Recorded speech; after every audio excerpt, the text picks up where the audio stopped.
Good afternoon, everybody. Welcome to our Sunday Space Show program, West Coast time, of course. I'm your host, David Livingston. Thank you very much for tuning in. And we're happy to have back with us today Mark Whittington. More about Mark in just a minute.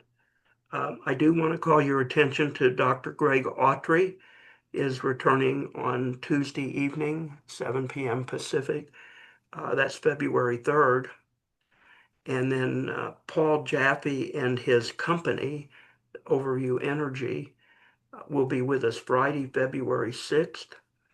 And Dr. Scott Solomon, who has never been with us before, will be with us. And I urge all of you to read the descriptions on the upcoming newsletter as to what these people will be talking about. And you can pick up their bios on the website as well, too. And then we will continue into the following weeks. Welcome to February, everybody. The time keeps going on, doesn't it? Mark Whittington is our guest today. We are happy to have him. He is a journalist who writes for many, many different things, and he has a newsletter that publishes also on Sunday, which all of you should be subscribed to. If you're not, I think that's a mistake, at least my personal opinion that that's a mistake. And you can read about Mark on the website, and because he has his bio and his links there. Also want to remind everybody that we have great sponsors for our program, and a couple of our sponsors are here with us. Phil Swan, this gentleman here, in the lower left is a sponsor with Atlantis, and Dr. Kathari with Astrox Corporation, and John Jossi with Space Settlement Progress Blog. There are other sponsors, and you can see the list. And if you're interested, email me at drspace@thespaceshow.com. And then, in addition, to all of that, we are a 501c3 nonprofit. We are listener supported, and I guess I should change that to listener and viewer supported. There is a PayPal button on the right side of our homepage, thespaceshow.com. That is by far the easiest way to support us, but we also work with Zelle, which requires a United States bank, and the email address for using Zelle is David at giantleapfoundation.org. That is our nonprofit uh, parent. And then you can also mail checks old school to One Giant Leap Foundation to Las Vegas, Nevada. And that Las Vegas address is on the PayPal button.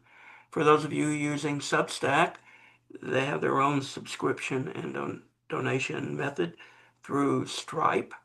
So you're certainly encouraged to use that. And you can also just cross over and go to thespaceshow.com and use our PayPal button. But we are listener and viewer supported. We appreciate your help to keep us going with all of this program, and happy to answer your questions, Dr. Space at thespaceshow.com. Mark, welcome back to the show. How are you doing? And how are Oh, things very at well. your Thanks side? for having me. Always a pleasure. You wrote about the Iranian space program today. So maybe quite a few of our listeners didn't know that Iran had a space program that is not based on flying carpets, but real technology, real satellite launches, they have their own missiles and rockets. They're working on an ICBM.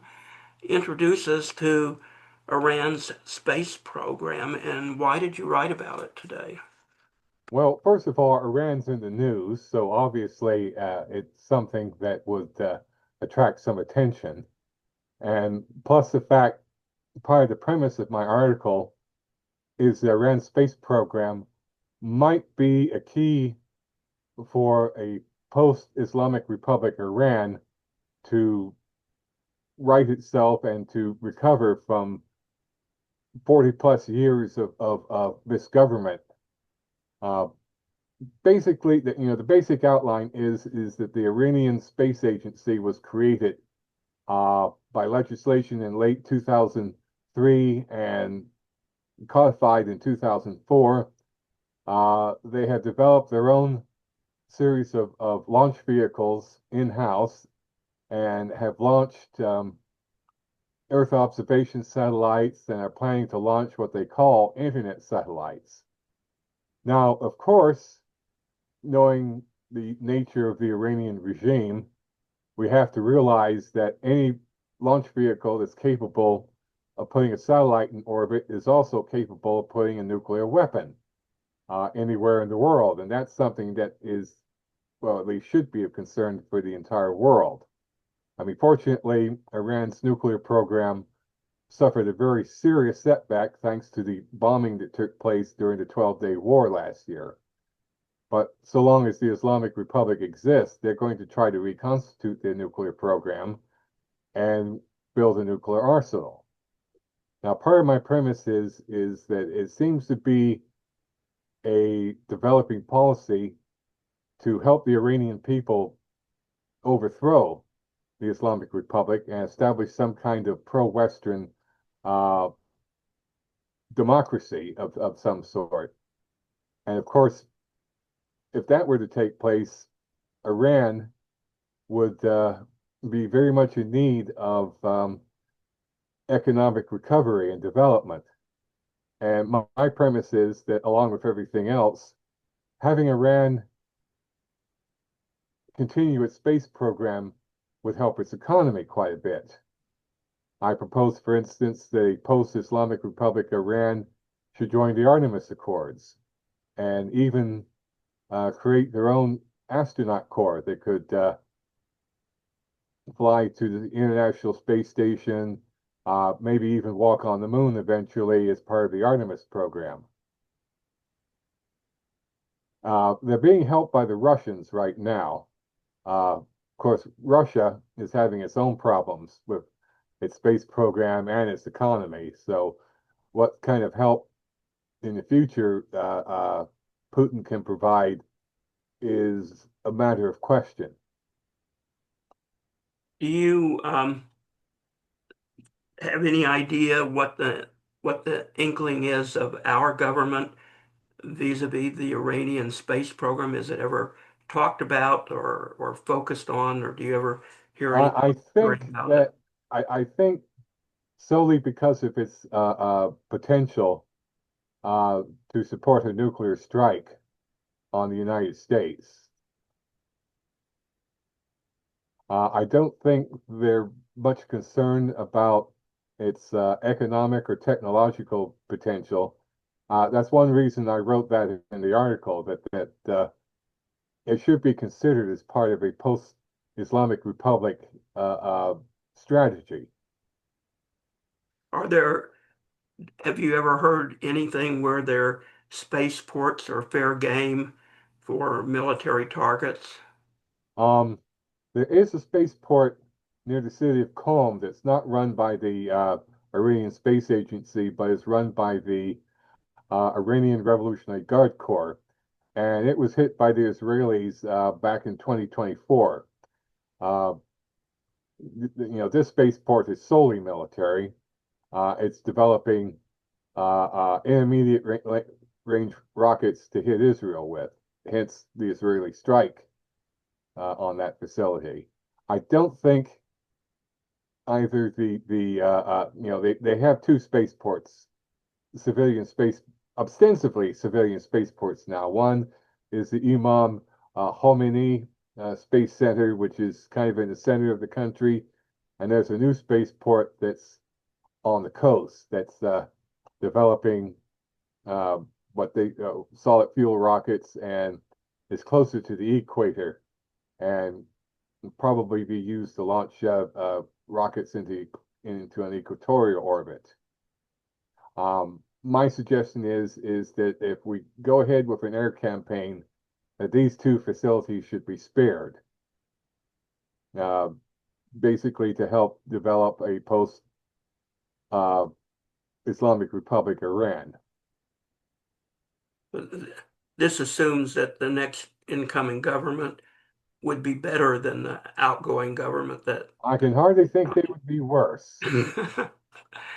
Well, you never know, especially since there is no incoming government planned.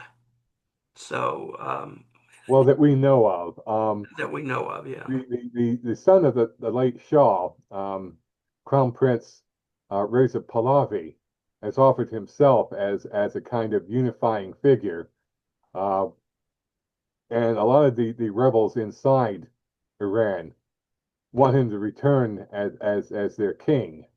Uh, Probably more of a constitutional monarch, kind of like the British monarchy, because the late Shah was much more hands-on, shall we say.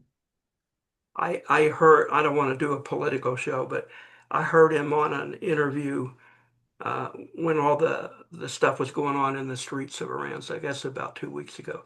And so he said that he would be willing to come back and serve to stabilize the government for the democratic government to follow.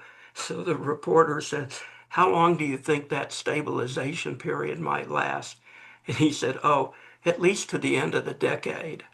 So, okay, Well, to put it mildly. to put it mildly, so that um, we'll just let it stand at that.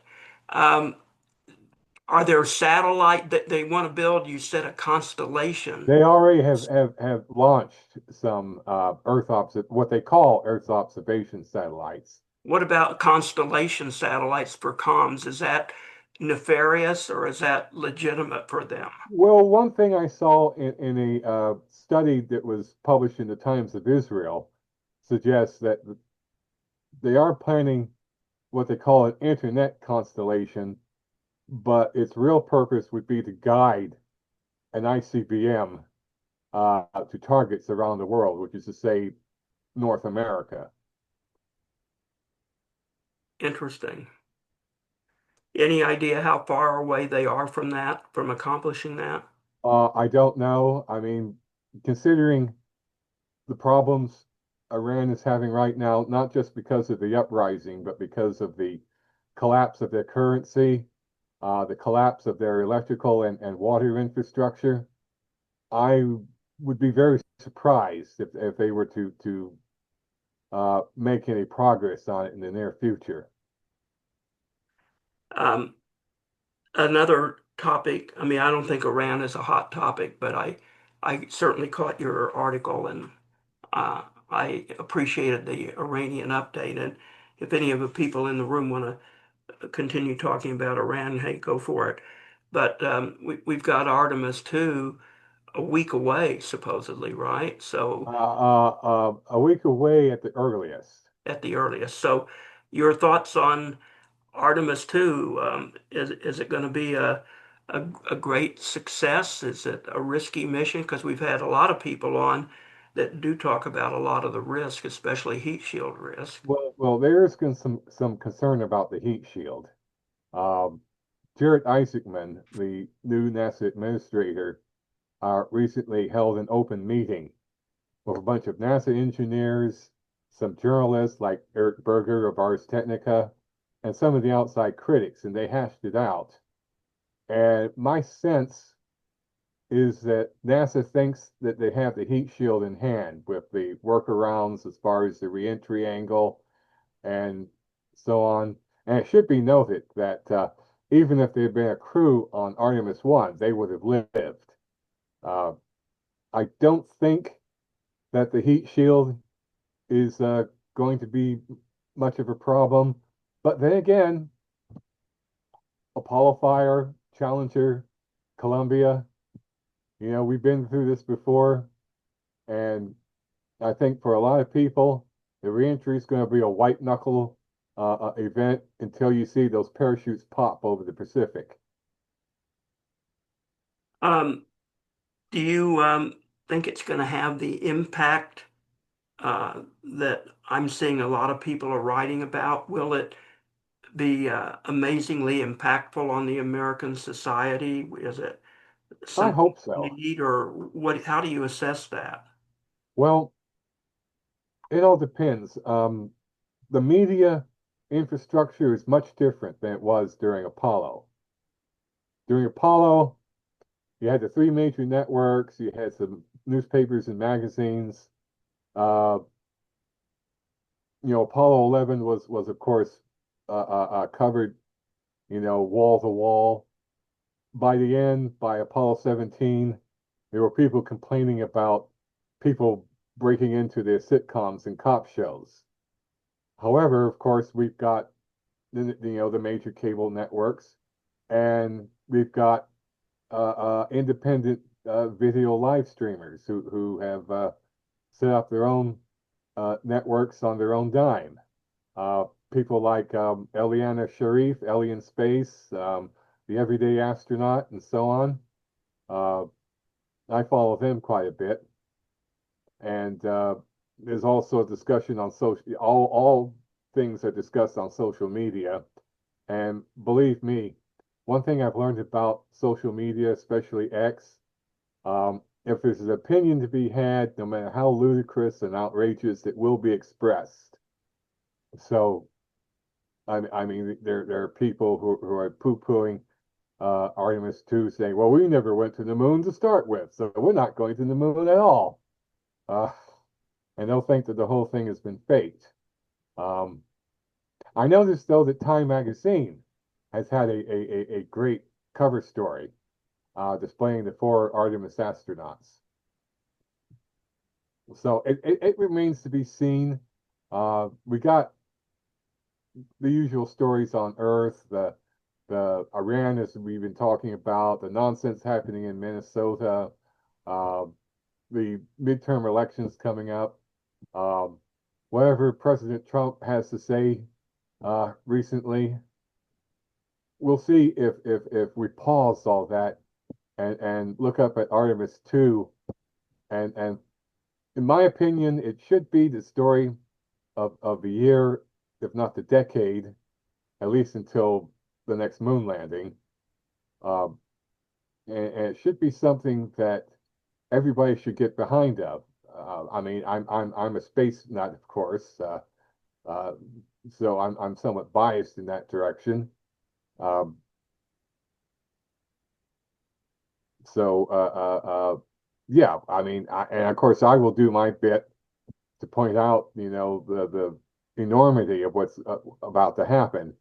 I mean, these are people who will be traveling farther and faster than any human being has ever traveled. First people outside of low Earth orbit since Apollo 17 in 1972. And and of course, I don't want to hit this too hard, but they're more diverse than the Apollo guys. And the Apollo guys were all old white men like you and I. And, we have white American, African American, woman, and even a Canadian, which shows that Artemis is American led rather than just American. And there'll be international astronauts on each Artemis mission. What is the duration of Artemis 2? It's supposed to take place over 10 days. It will launch. They'll go into low Earth orbit to do systems checks. And once that's done, they'll do their translunar injection, and they'll go forth, whip around the moon, way behind, come back to Earth, re-enter, and parachute in the Pacific off San Diego, I believe. Mark, I got an email from someone who somehow is listening to our Zoom show. I'm not quite sure how, but he wants to.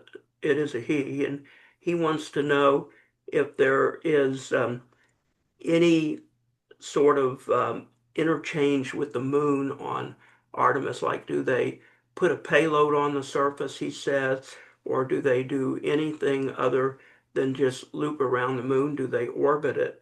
Again, I don't know how I got this email because he's not showing up on the Zoom call, but his questions are good for people who aren't really following this. Uh, do they have any interchange with the moon on? They're not going to put anything on the lunar surface. I think they're going to have some CubeSats uh, that will launch on the Space Launch System along with the Orion, but none of them are going to be lunar landers. They're going to do other tasks. Does this speed up, get us back on track, help facilitate landing on the moon in 2028, or are they really truly independent events? Well, it'll give a psychological boost, uh, for the most part. I mean, it will show that we're making progress. Now, the two things that are standing in our way of a moon landing is a lunar lander and lunar surface spacesuits. Uh, SpaceX, of course, is building one, a lunar lander based on their Starship, and Blue Origin is building a lunar lander based on Blue Moon. And we'll see what sort of progress they make. Now, the next test of a Starship is supposed to be in about 5 weeks, I think. And it'll be version 3. And basically, these two vehicles have to do several things. Number one, particularly Starship, they'll have to be able to refuel in low Earth orbit. And of course, they will have to land on the moon, uncrewed, and then lift off. I'm not sure whether they intend to take it back to Earth or just put it into lunar orbit to simulate, the docking with the Orion and the crew coming back. And we'll see if they can do that in 2 years. Hey, Mark. Yes, sir. One of the tests that they're going to do before translunar injection is the ESA life support system in the service module. Do you know anything about that test? I think that's I mean, I think that's go ahead. part of the systems test that they're going to do while in low Earth orbit. I mean, obviously they have to be sure that the astronauts are going to live throughout their loop around the moon. Right. So this is new and it's very much an engineering test. Yes, it is. There's a lot of engineering tests going on in Artemis II. A lot of good science too. I mean, they'll be doing a lot of real-time observation of the lunar surface when they're nearby. They're also going further away than any humans have. Yes, Um, indeed. yeah. Mm-hmm.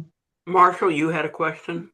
Yeah, the big solid rocket boosters, which come from the shuttle program, are they going to be reusable in any way? Are they going to try to recover them? Because No, that was a big reason for reusability of the space shuttle. I don't believe so. For one thing, there are no plans to use the Space Launch System as often as the space shuttle was used. Mm-hmm. Once Yeah. every 2 years, and I know that Jared Isaacman hopes to transition away from the Space Launch System, which is uber expensive. I mean, we've gone through that before, and transition to more commercial, uh, cheaper, and hopefully more reusable launch systems, like Starship, for instance. That brings me back to the solid rocket boosters. They seem to be used in a lot of rocket systems. And I've always been told that the rocket systems, the military loves solid rocket engines because you can put them in storage, pull them out, and light them up real quickly.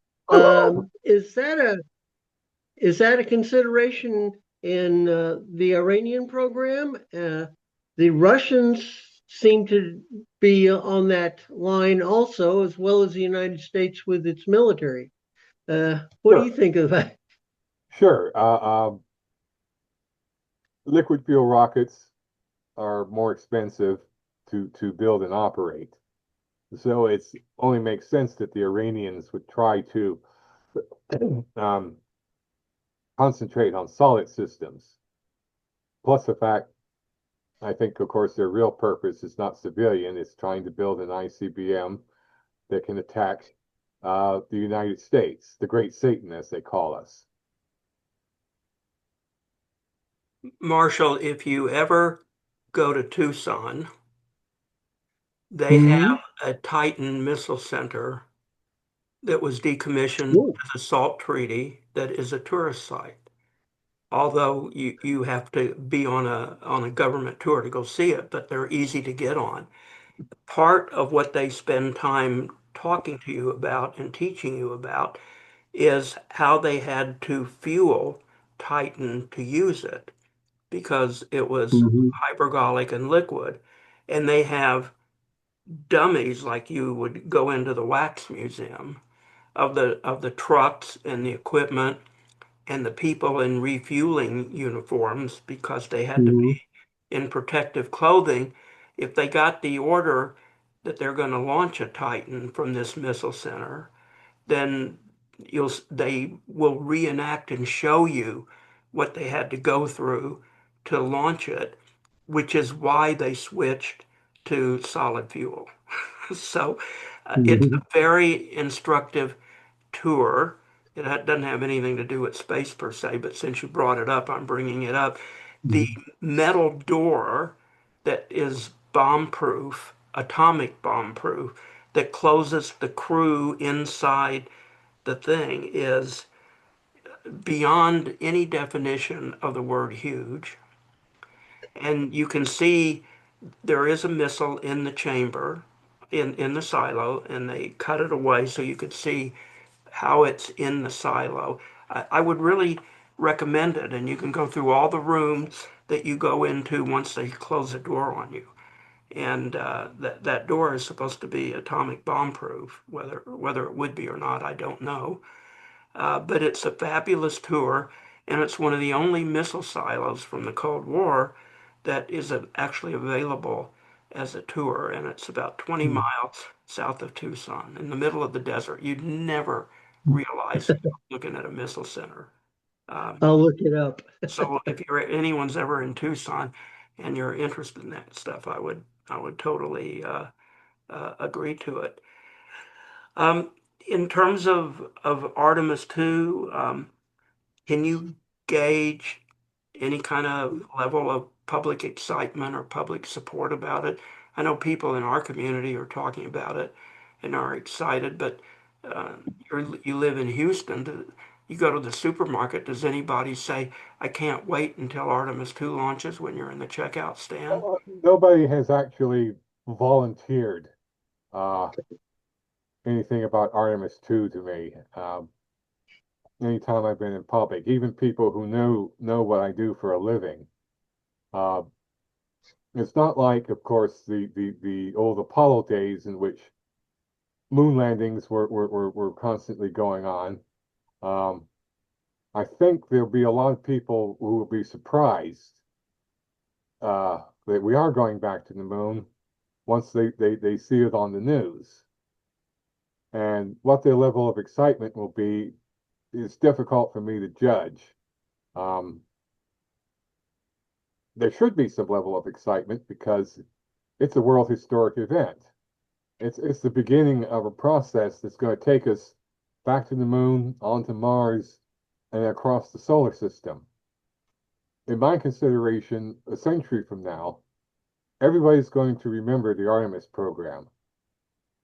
Little things like Iran and Minnesota and civil unrest and what Donald Trump had for breakfast. Historians will know about, and you'll no doubt hear about it in history class. But I mean, I mean, I think that Artemis will be the one that we be remembered uh, in the distant future. You said it was the story of the year. It should be the story of the year. I consider it the story of the year. Well, when you look at the docket of what's coming up on space for 2026, there's no other event or story known that you think rivals the Artemis II mission? Well, there'll be continuation of the Starship tests. Mhm. Next one is in 5 weeks, I think. Uh-huh. That I think will rival it, basically because those things are just spectacular. I mean, the biggest object created by human beings that flies, and everybody I know who has actually witnessed it have just been blown away by it. Plus the fact its role in providing a moon lander. Um, See, another space story is that Blue Origin has stopped its New Shepard jaunts to concentrate on its own moon lander and the New Glenn. Uh, Not something that really concerns me. I mean, it's fun to watch Katy Perry or William Shatner or whoever get to fly in space and gush about it later, but it's not really all that important in the great scheme of things. Mhm. Except, of course, to give Blue Origin people experience in launching and recovering spacecraft. Are we going to have live TV on the entire Artemis II mission, even when we look? We should. I mean, we may lose contact with the crew when they're behind the moon, but we should have the same experience that we had with Apollo 8 of them coming back around and seeing Earthrise. And one of the things I'm very interested in, are they going to do a little speech presentation the same way that the Apollo 8 people did, the reading from the book of Genesis? Yeah, well, I don't think they're Mhm. going to read from the Bible, let me tell you that.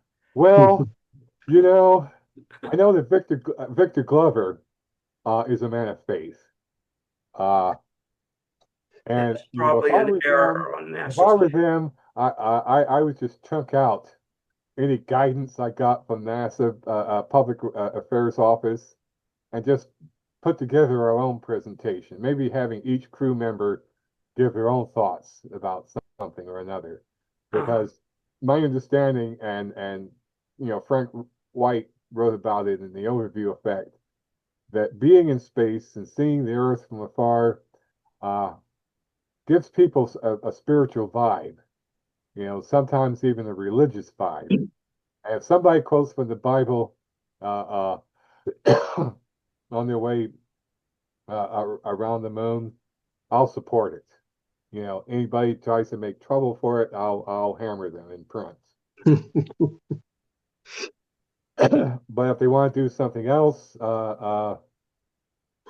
something as something more secular, I'll support that too. I mean, it's up to them. They're the ones who are experiencing what's going to happen. They shouldn't have anybody put words in their mouth. This is my advice. Just say what's in your heart when you see that Earth rise. Um, Anybody want to comment on what you think they're going to do or say when they Mm, relive Earthrise? well, I'll go for it. I have a nice picture. It isn't up today of Earthrise and astronauts standing here on the moon and it rising up. And there is something inspirational about that accomplishment. Now, all I can think of is uh, uh, 10,000 years ago, people went up on top of the hill to watch the moon rise, and they got a real spiritual feeling out of that. So there's something of a connection back and forth uh, about celestial objects, floating up into the sky. Of course, on the moon, there's no sky, but you understand the general concept. And that is one of those things that's basically inspirational to just about everybody. Uh, exactly how you put it in your native language gets to be a problem, particularly if your native language, like me, is binary algebra. So, uh, Well, you know, math is the language of the universe. It's what holds the universe together. uh, uh, well, you got to throw in a little physics, but yes. Well, yeah, but math is something that exists. I mean, Mhm, it came to be with the universe. You know, we didn't just, mhm. create math. It's already there. We discovered it. Hmm.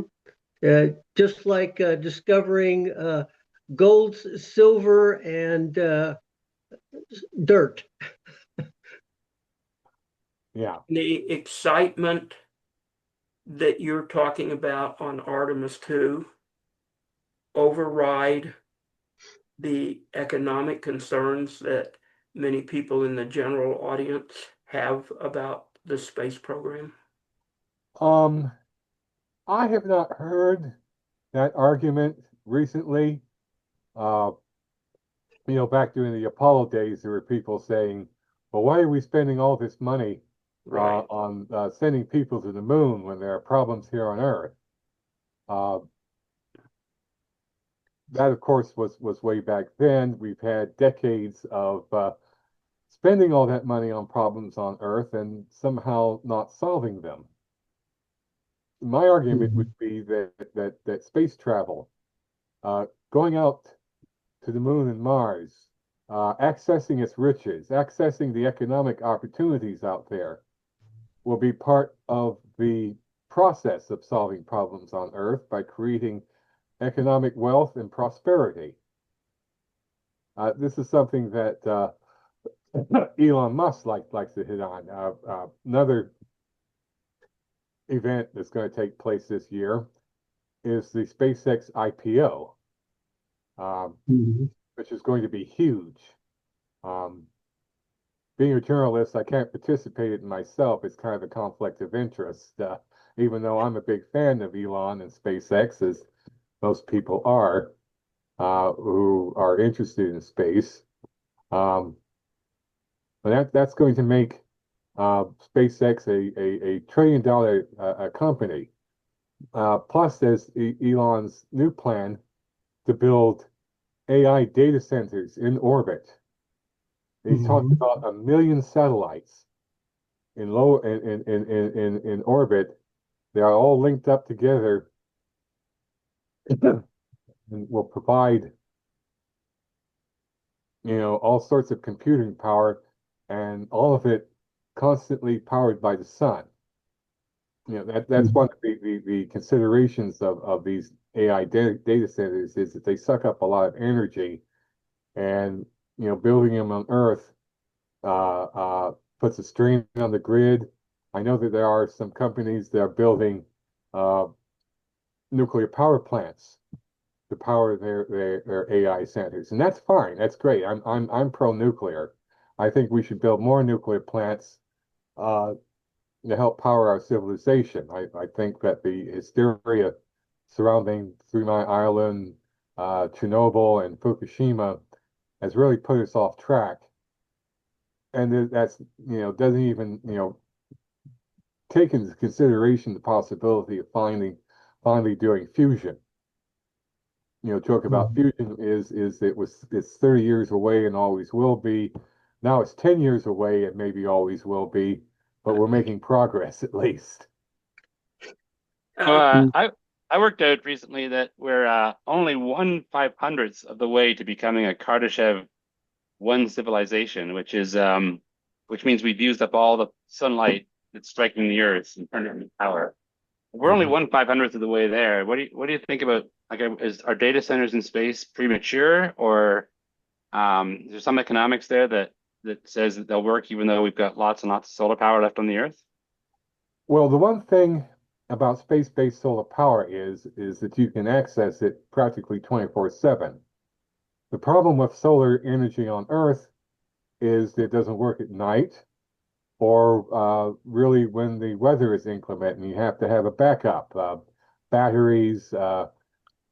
My home state of the great state of Texas has a all of the above approach to energy. So, we have lots of solar, we have lots of wind, but we have big battery backup systems. We have natural gas power plants that could fire up at a moment's notice if they're needed. So, and we even have some nuclear that we built back in the 80s. Of course, we have more nuclear power coming online, fortunately. And I think there's still one coal-fired plant out by um Laredo. Yeah, we do have some coal-fired stuff. Climate change worries be what they may.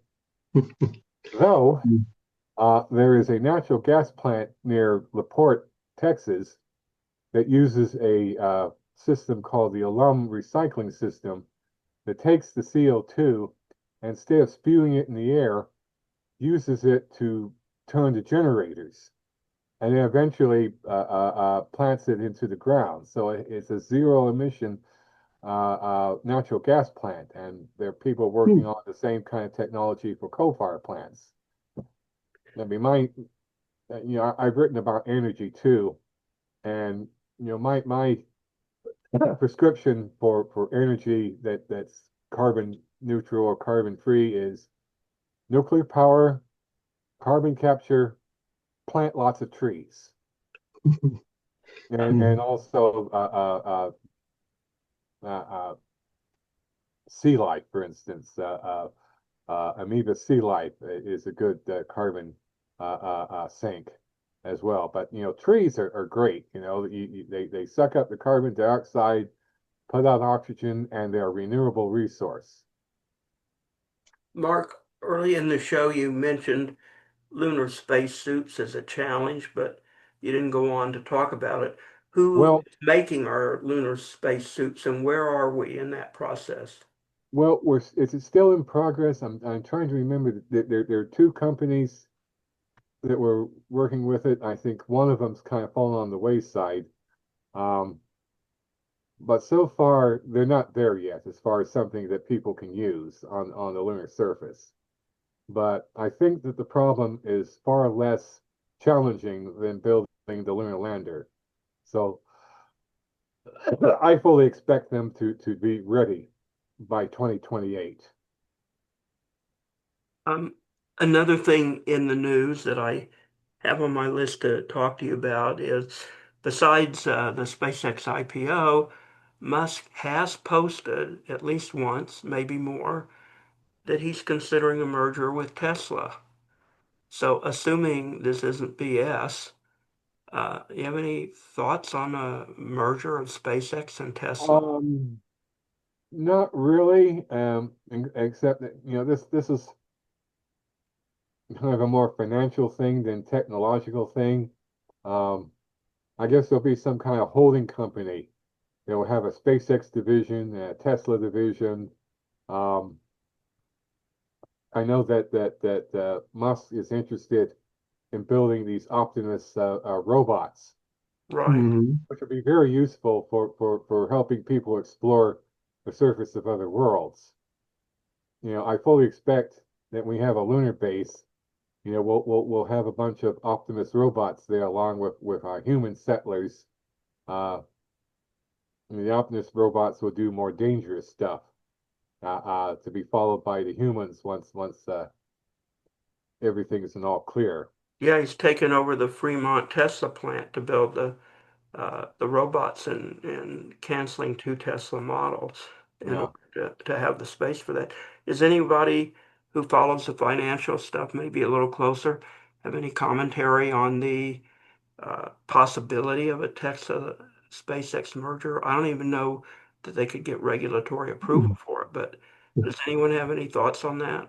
Yeah, Or I'll yeah, take a crack at that. Um, when you come in there and make these super big deals, there's a certain amount of you have to pay off A and you have to pay off B and you have to, and then shuffle it around and try to make everybody happy. And sometimes one of the key problems, the key issues that I'm concerned with is the technological fallout. In other words, you go ahead and succeed in producing Starship. There's other technologies associated with it that take off and flourish also. But whenever you come in there and do an IPO, well, now you've got a whole set of managers and bookkeepers and people who have to report and this and that and so on like that. And it, your quarterly report ends up being things, and it slows the technological progress. And that's one of the reasons I'd like for him to hold off on it. But on the other hand, oh my gosh, that's a lot of money. So it's hard to pass up the bucks. Yeah. Oh, I just saw a little insert that Axiom Space is the prime contractor for the lunar suits. I think uh, John Josie just put that on. So Yeah, that's according to Grok. yeah. Well, we can believe Grok after all, can't we? I like Grok. I like playing with Grok's imaging manipulation stuff.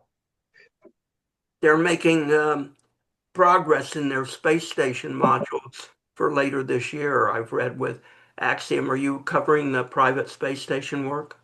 Yeah, I think Vast Space is supposed to be the first one to put up a single module one. They were going to do it this year. I think it's been pushed off for early next year. But Axiom is another private company. Also, Axiom has just got the contract for a fifth private expedition to the ISS. What do they do on their expeditions to the ISS? Perform experiments.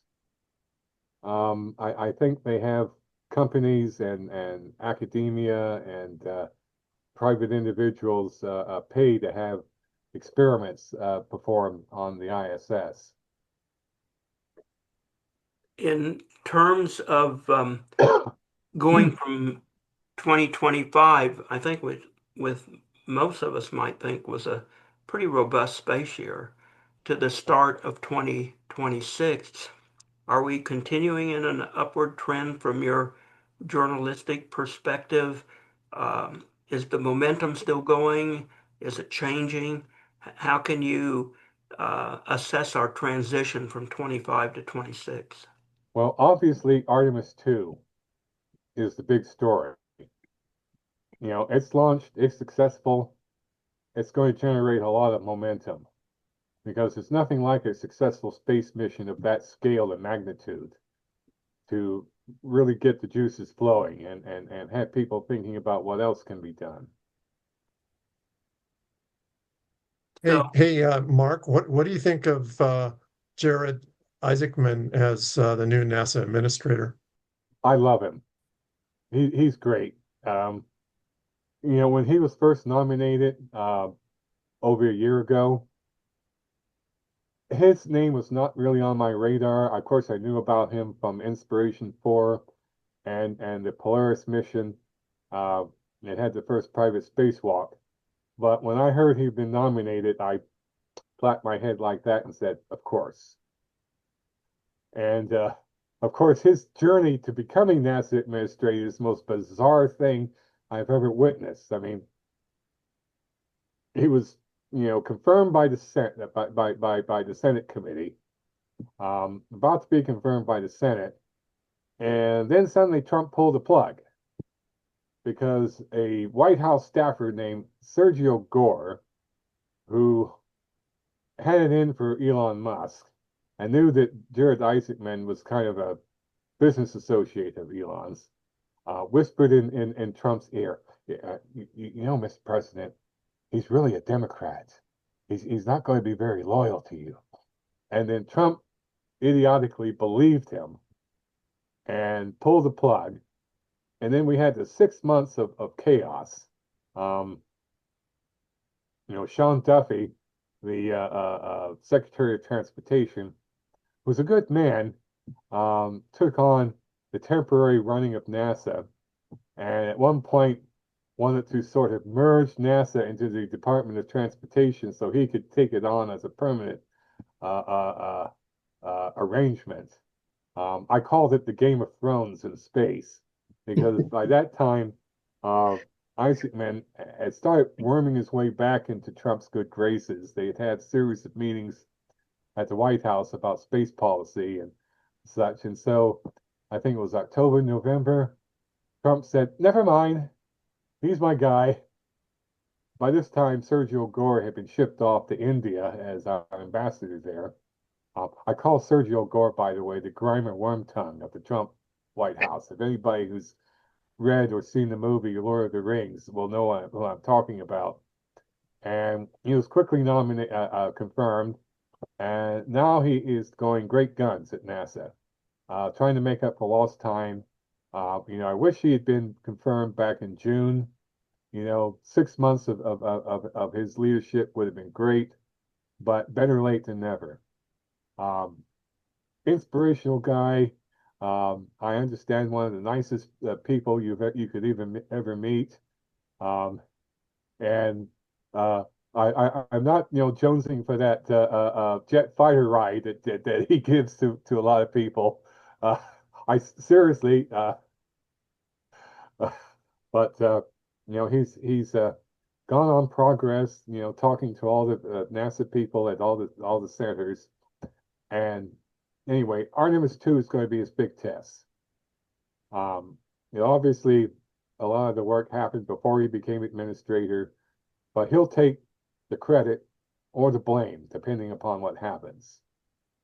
If, as we hope and expect, it's a resounding success, he'll be able to use that for better and greater things.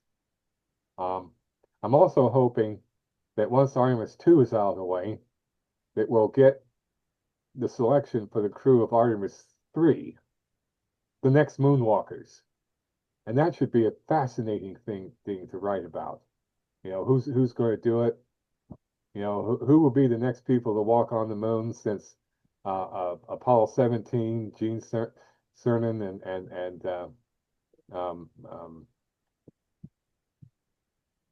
yeah.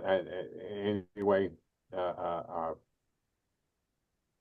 and that would just be great because that would be a great human interest story as well. One question.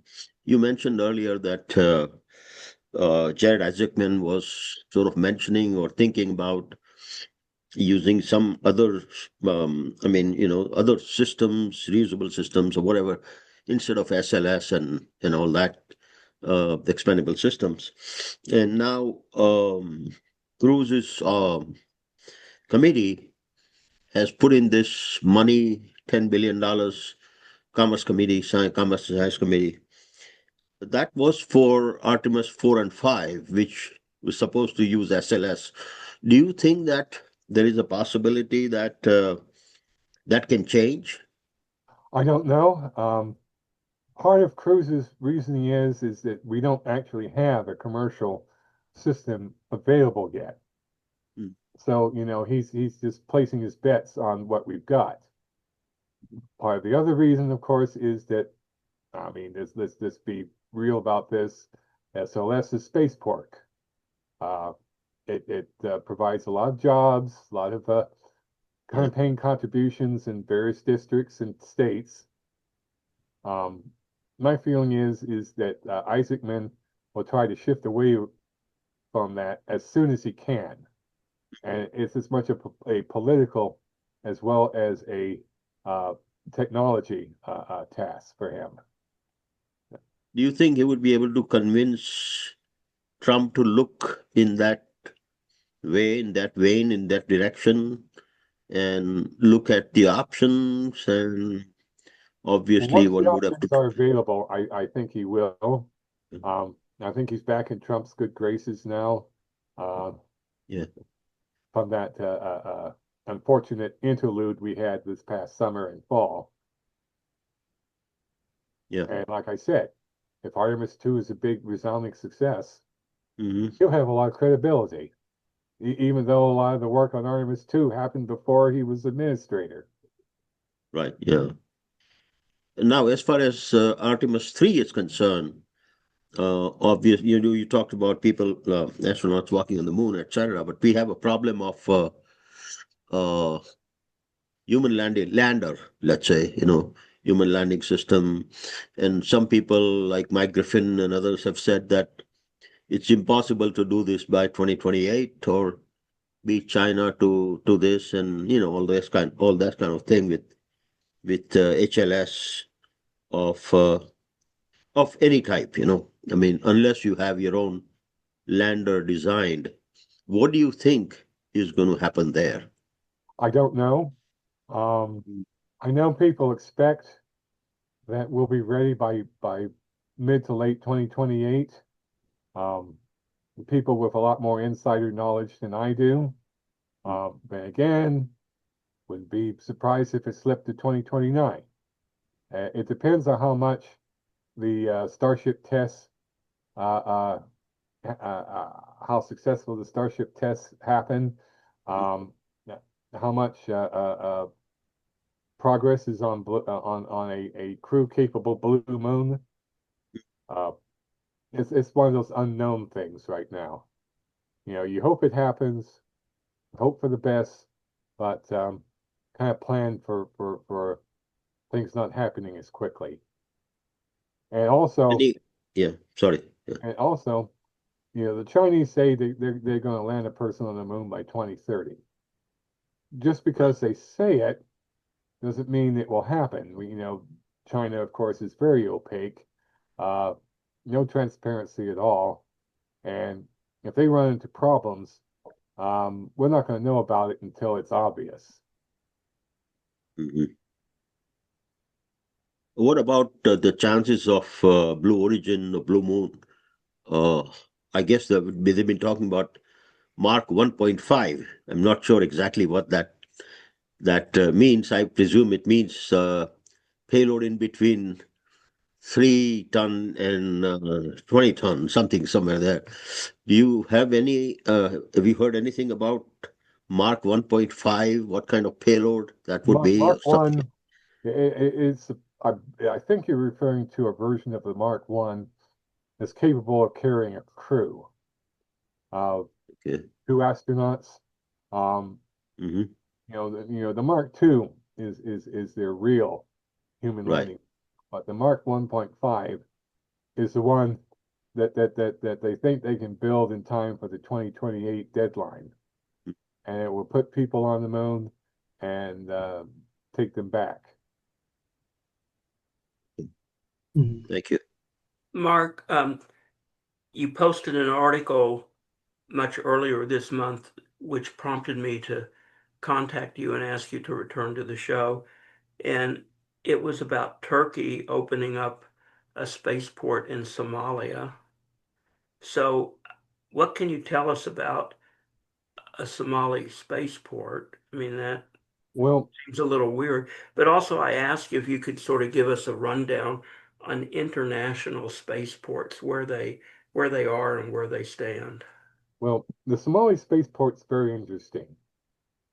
Geographically, it makes sense. It's close to the equator. It's got a body of water um, to the east.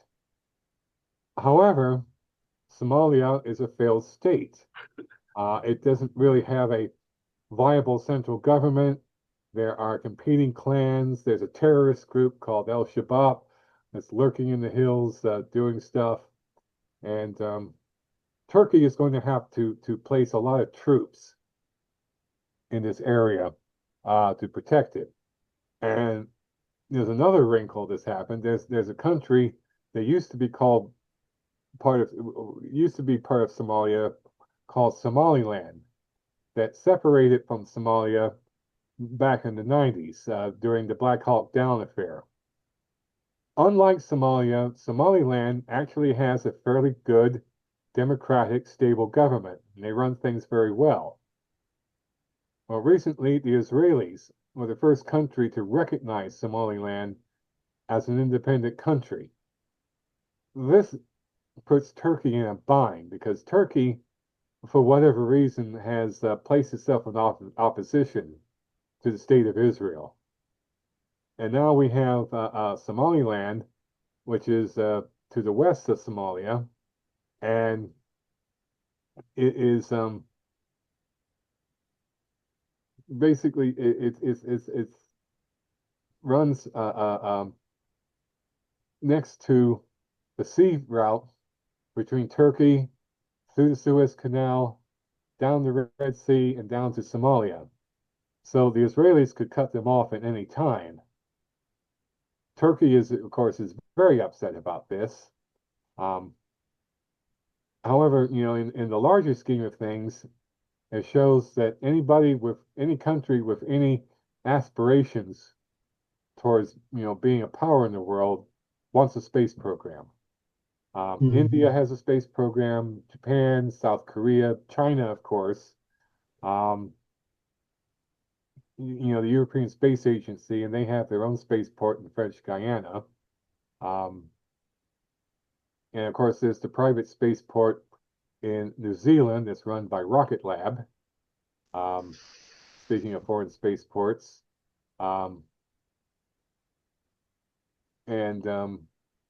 Trying to think of I know that Canada is starting up a spaceport in one of their eastern provinces. So,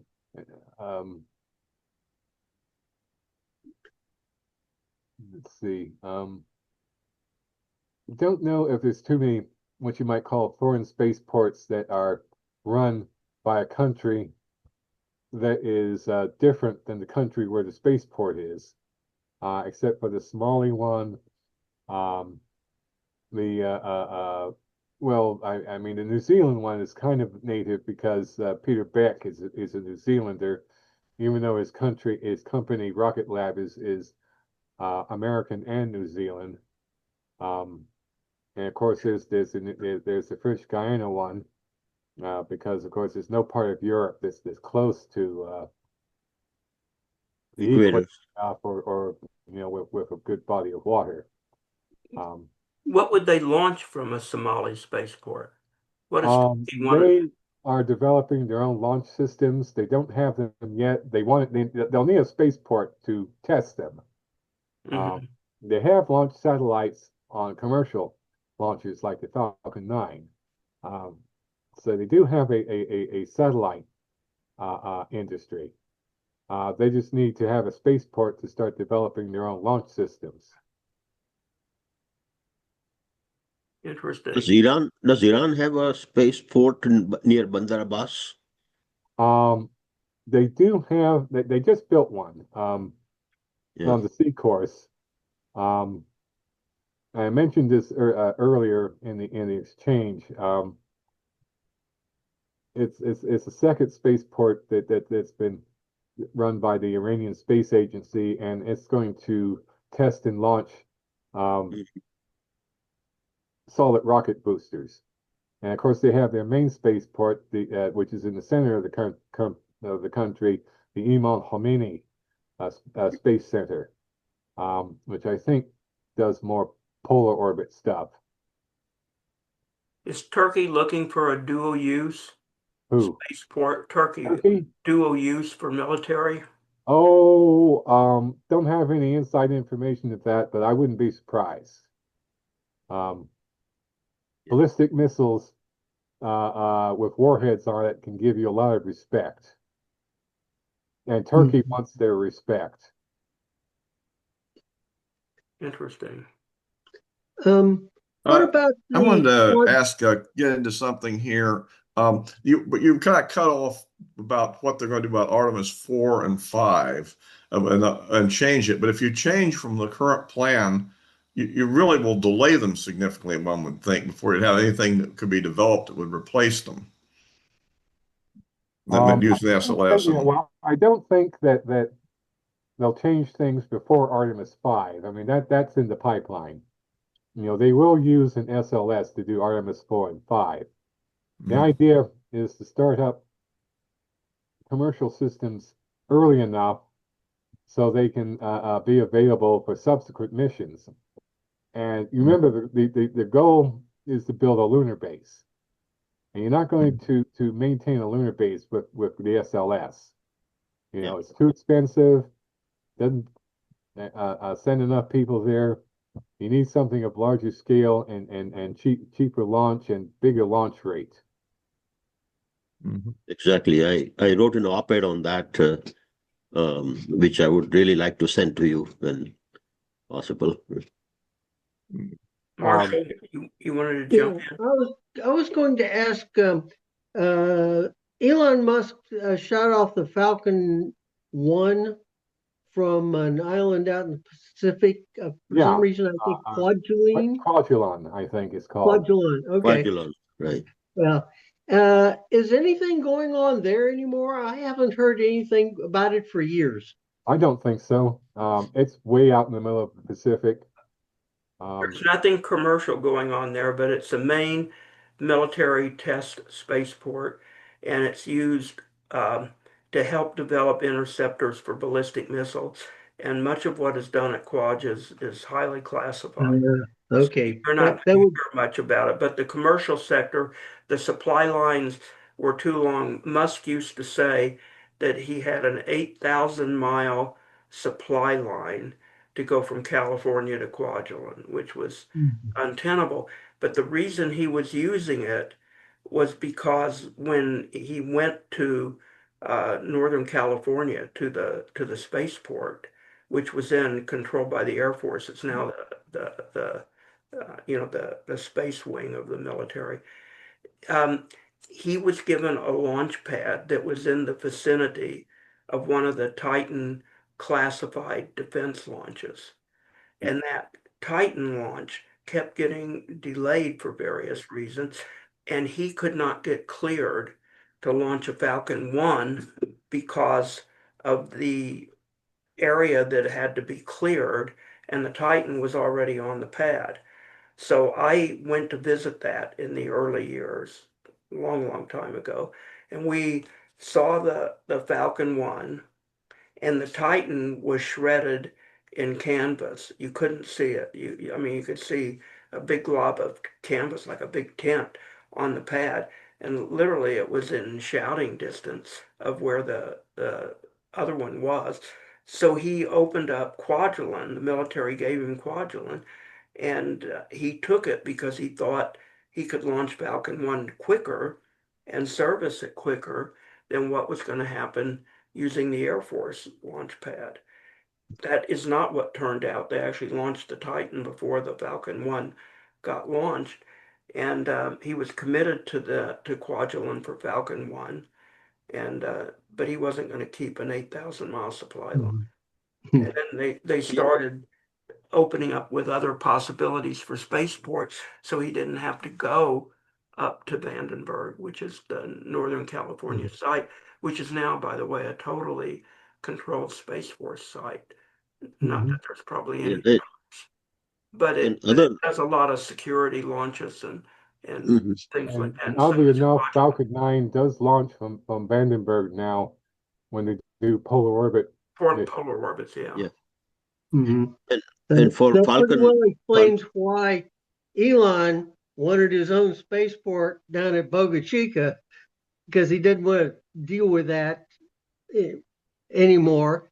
And like I was saying before, the technology is, you move it along, is what has fallouts. And we went from Falcon 9 to Starship. So, yeah. Well, they went to Falcon Heavy. So. Well, Falcon Heavy and then Starship, yeah. Yeah, and the other thing is that the other thing that is offered by Kwajalein is that because it is near the equator, the delta V required to get to the orbit is smaller by almost 1,348 feet per second, as opposed to, say, Kennedy. And so that when he was starting up with this Falcon 1, was a big deal. that was a big advantage. That was a big deal. Yeah. But the supply lines, I remember he told me the supply lines were just overwhelming. To get a barge out there, to get new equipment out there, anything, personnel out there, it was a huge thing. I mean, you could fly out there, but some of the big mass structures and stuff you don't fly, you take out by barge or ship. So It's advantages, some advantage. Celestis had a flight. Hmm. I think it was Falcon 1-3. And I was part of the memorial payload, not me personally, but my mom and my dogs were on the payload. So SpaceX had go fever really, really bad. And they were having trouble with, I think it was Falcon 3, the third Falcon 1 launch, but I don't know, maybe it was the second, I don't know. They should not have launched it, but they kept rushing that timeline and trying to get it done. And so they had go fever, and of course the rocket didn't make it. And so we used to joke with Charlie Schaefer and Celesta. And at the time I was seeing Musk and people at space conferences. They don't necessarily attend anymore, and neither do I. That instead of going into space, the Celestis Memorial payload went down toward the Marianas Trench. So I always wanted to know where it went in the ocean. I did ask the SpaceX folks if they knew where it crashed and where the payload actually went. And they seem to indicate that they did, but that as far as I know, they never published it. And they never told me exactly, like it's here at these coordinates or this or that. So I don't know where in the South Pacific it went. I'm assuming the payload somehow probably survived and did not get crushed. So that Celestis Memorial payload is down there on the bottom of the South Pacific someplace. At least I don't think it would have been crushed. I don't know. It wasn't made like a crummy submarine was made not too many years ago. Come up with something thinking about in the event as one of the worries is how well the on-orbit refueling of Starship will actually work out. And I've come up with a fallback plan that might be interesting involving the Elon Musk's rocket system. Is what if you were to develop a variant of the Starship, kind of an unmanned type version, which would be a little bit different, maybe, but basically use the same propulsion and all, and then launch the exploration upper stage as a third stage on it, and into orbit, and then of course that stage would then be the thing that would do the translunar injection. You would then have reusable first and second stages of the Elon Musk system to greatly reduce the cost of launching payloads to the moon for both human and cargo. Well, that would have an immense height. I mean, Starship is already, you know, astonishingly tall, and you put something on top of that. Mm-hmm. A little bit too tall, huh? I don't know. I mean, I'm not an engineer. I mean, Elon would probably be able to do some calculations and figure out whether it's a viable option. Yeah. Another thing, and this is another story that's going to develop this year, is that Jared Isaacman is going, whole hog into nuclear power and nuclear propulsion in Mhm. space. The lunar base, lunar settlement is going to have nuclear power plants that they can power it 24/7, and he's going to build nuclear propulsion for Mars missions. And one of the things I'm wondering, of course, is how you integrate that into Starship, because of course the primary goal for Starship is to build Elon's city on Mars. I mean, do you, for instance, launch a Starship, launch a module that has the nuclear propulsion unit, dock them, and then just go? Don't know right now. Yeah. Well, he can. He's got different versions he's working on anyhow. I think for cargo and for he's got a depot version he's working on. So probably what I was thinking of, you might have a little bit different configuration, but the propulsion, the main heart of it would still be the same. And I guess you could do that for nuclear rocket too. You also have to get the propellant for that up there somehow as well, which would be interesting. Maybe using Starship or whatever. Yeah, interesting. John, One, assuming your idea has merit, and I'm not an engineer, so I'm not gonna opine on the merit of your idea. What are you gonna Mhm. do with that idea?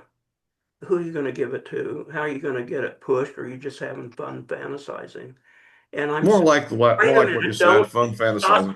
Hey, I put it on John, the space show for those Jesus that watch Christ. it. John, you need to not interrupt and let people talk. But the reason I'm bringing this up is there is a very interesting, short, and concise blog comment on the Hmm. Space Show blog by James Hmm. Cannon, who blogs about everything under the sun. So I'm surprised he doesn't even blog about zero gravity toilet paper sometimes. But anyway, he posted a note on the show that AJ recently did, which I sent to AJ.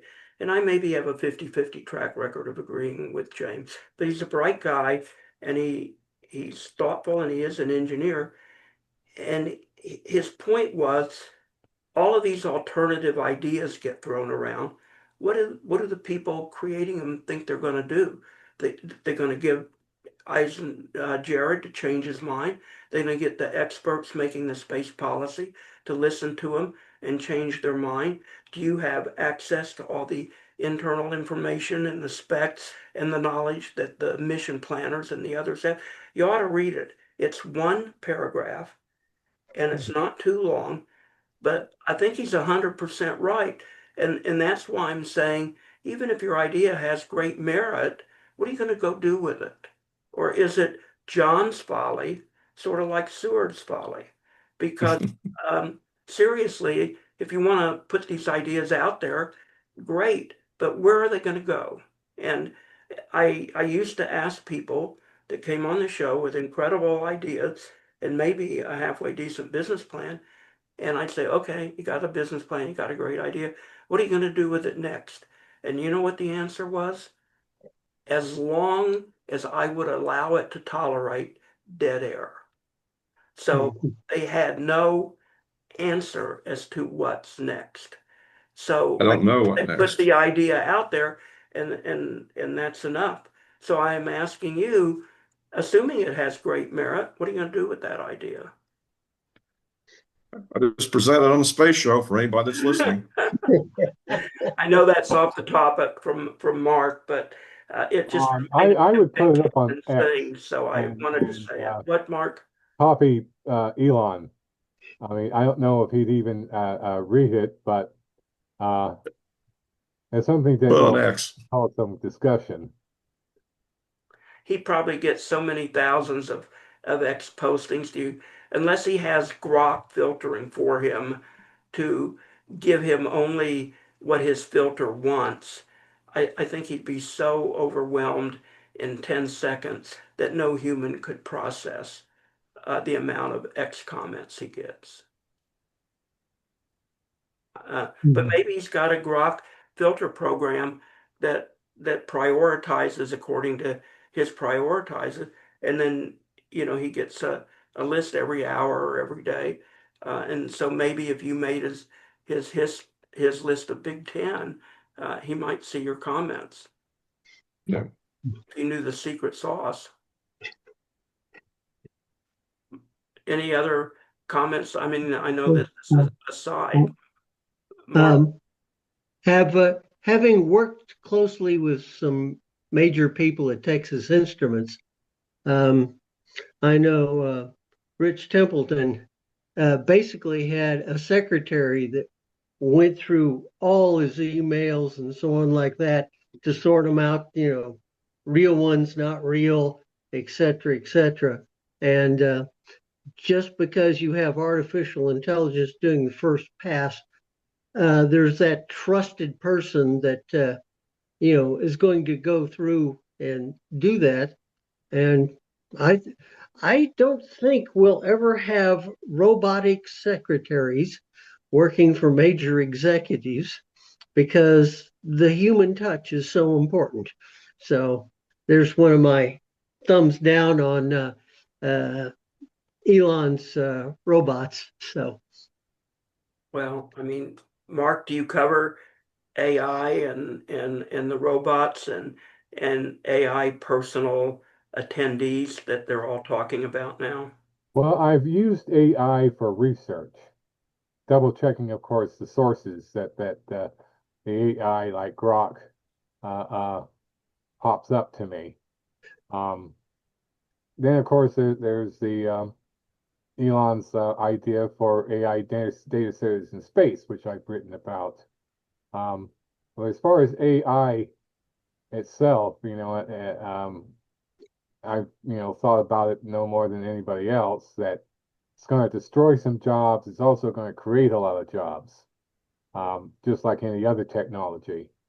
Um, and eventually, AI will allow people to be far more productive than they have been without AI.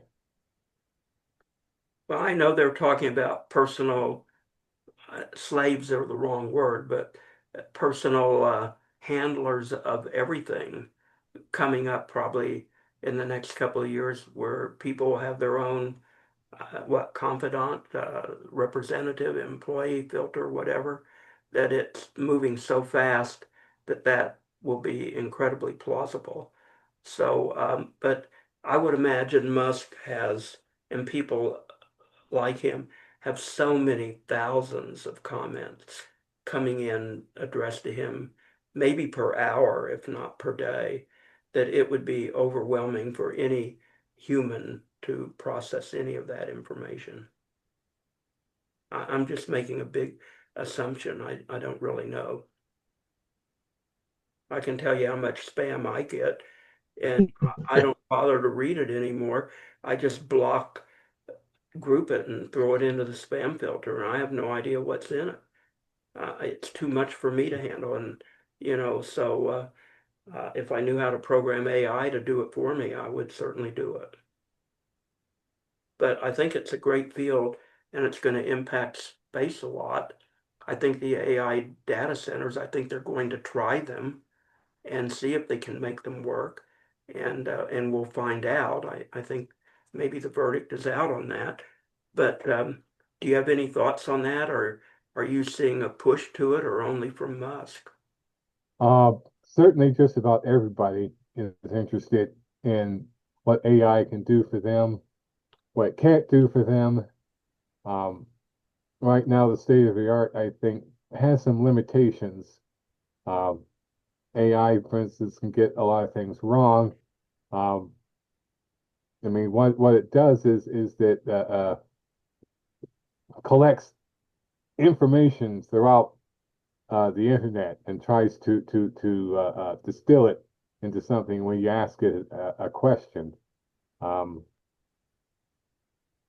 and I think, for instance, one of the upcoming jobs that are going to be created are humans who train AI systems to be more effective and more accurate.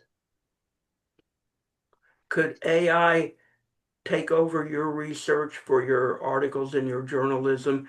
If you trusted it to do that, would Well, you? I've used AI systems in the past, but I always double check their sources. Um, it helps speeds things up for me. I'll ask you a question about something, and it'll give me this uh, out, uh, uh, uh, output. But like I said, I have to check sources because, of course, I have to see the credibility of these sources with my own eyes before I use them. Unless, of course, it's something they already know about. Mhm. AJ? Yeah. Uh, Art, you mentioned, I agree with you about the nuclear energy, nuclear power, etc., is as being important for various different things, including energy, etc. have you looked at the advanced reactors? I think there are six of them, or generation four they are also called generation four reactors. And do you have any opinion on that portion of it? Not the Now, pressurized water reactor, are these but the kind of advanced. the medium reactors? I know that the classic nuclear reactor will put out about a gigawatt of power, and they're creating these smaller reactors. They will put out 100 megawatts, 300 megawatts, and they're small enough to build um, on a factory and then put on a flatbed and taken to wherever site that where they're needed. Is that what you're referring to, No, Generation no, 4? no, no, no. I'm not referring to small modular reactors, SMRs, or mini reactors, micro reactors. I'm referring to the way the nuclear energy is produced, and That is that is advanced reactors. It's one of them is thorium with molten salt reactor is one of the six that they have included. And then there is a high temperature gas reactor, and then there's four or five others. I can't remember all the names and things, but I mean, I can send you some information on that. But that's very interesting that some of them are very safe, cannot blow up, etc. Like Fukushima or any of that kind of thing can happen, cannot happen, etc. And also, some of them can create uh, only 1% waste product compared to others, and some of them don't even need to be near a water source, so they can be used for data centers and anywhere. So it's an like it was interesting, gas cooled instead of water cooled. yeah, yeah, well, yeah. It's it well, I mean, they use obviously for pressurized water reactor, they are using water as a coolant. But now some of these other things don't even require uh, water coolant. They require the coolant itself is the fuel mixed in molten salt flame. So Oh, like a that's molten pretty salt reactor. molten salt reactor, right? Yeah. Yeah, Mhm. yeah. So all of Um, this, I mean, I don't know if you've looked into those or not. I am kind of aware of it. I haven't made a big study about it. Okay. Mm. Yeah. Mhm. Thank you. I will send you some information if you If want. you would, please. Yeah. Everyone, we're coming up on 90 minutes.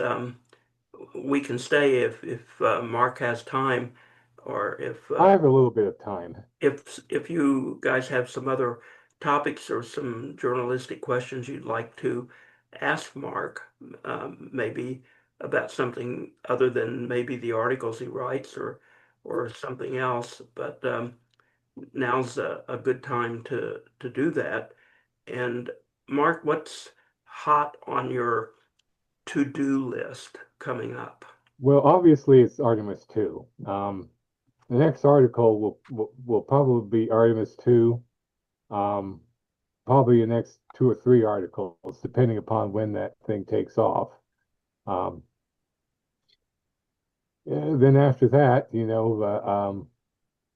we'll get into things like the Starship version 3 test, and whatever comes to mind. I mean, sometimes I don't know what I'm going to write about until about the time I need to start working. But definitely Artemis 2. I mean that's the big story for this year. Um, Rehearsal tomorrow, actually. Isn't that correct?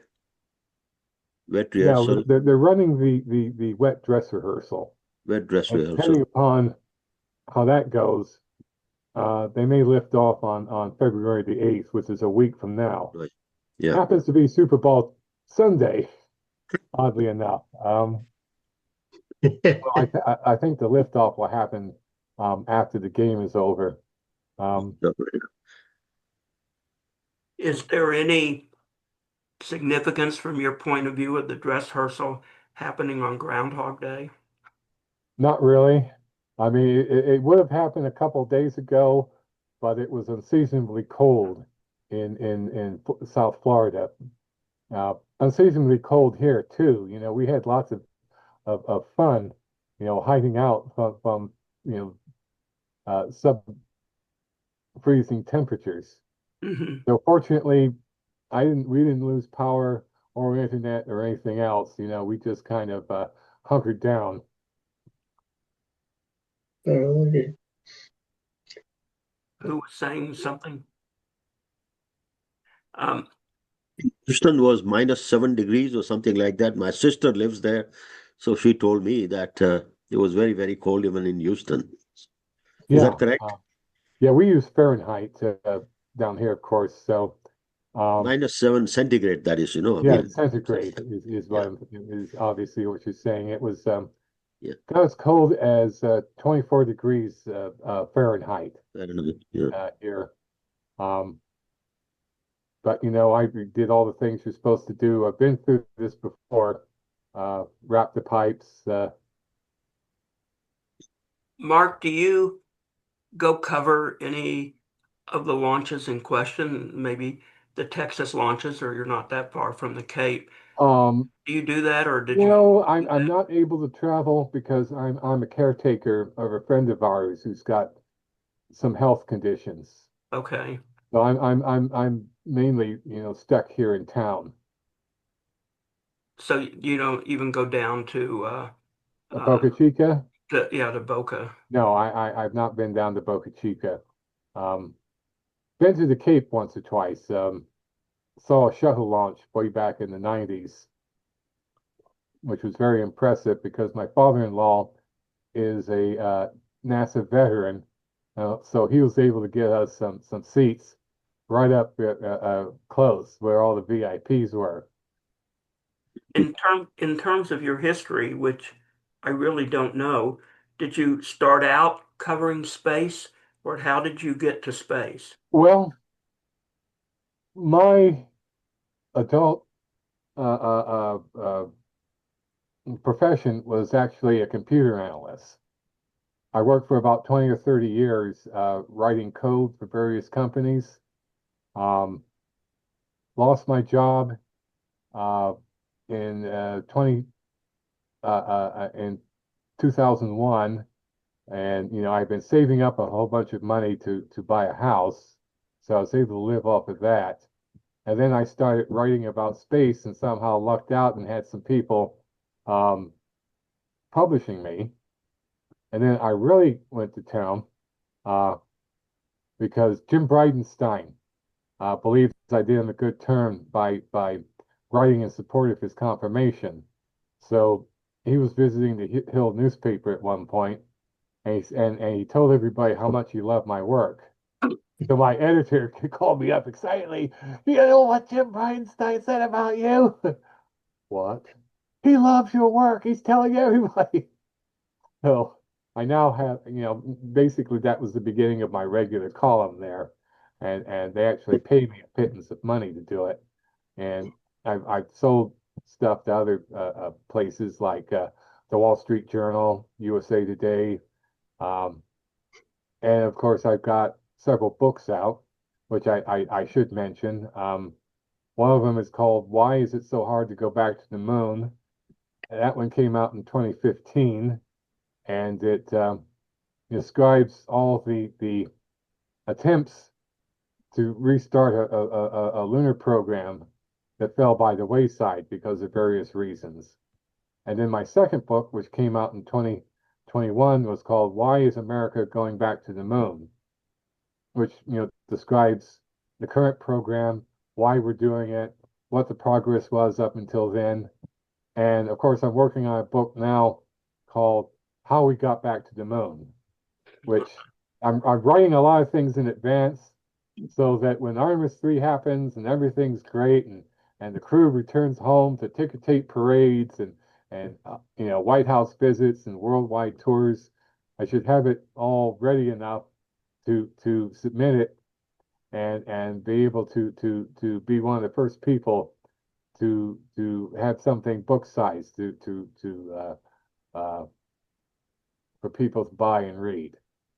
So, again, of course, my two space policy books, Why Is It So Hard to Go Back to the Moon? And Why Is America Going Back to the Moon? Available at Amazon and wherever fine books are sold. Also on space show programs and Hotel Mars programs as well. Both of those books have been featured. Yeah.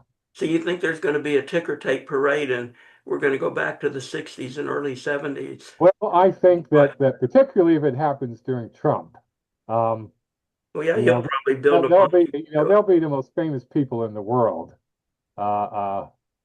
Worldwide tours, ticker tape parade down Fifth Avenue or wherever they take place. White House visits the various world capitals.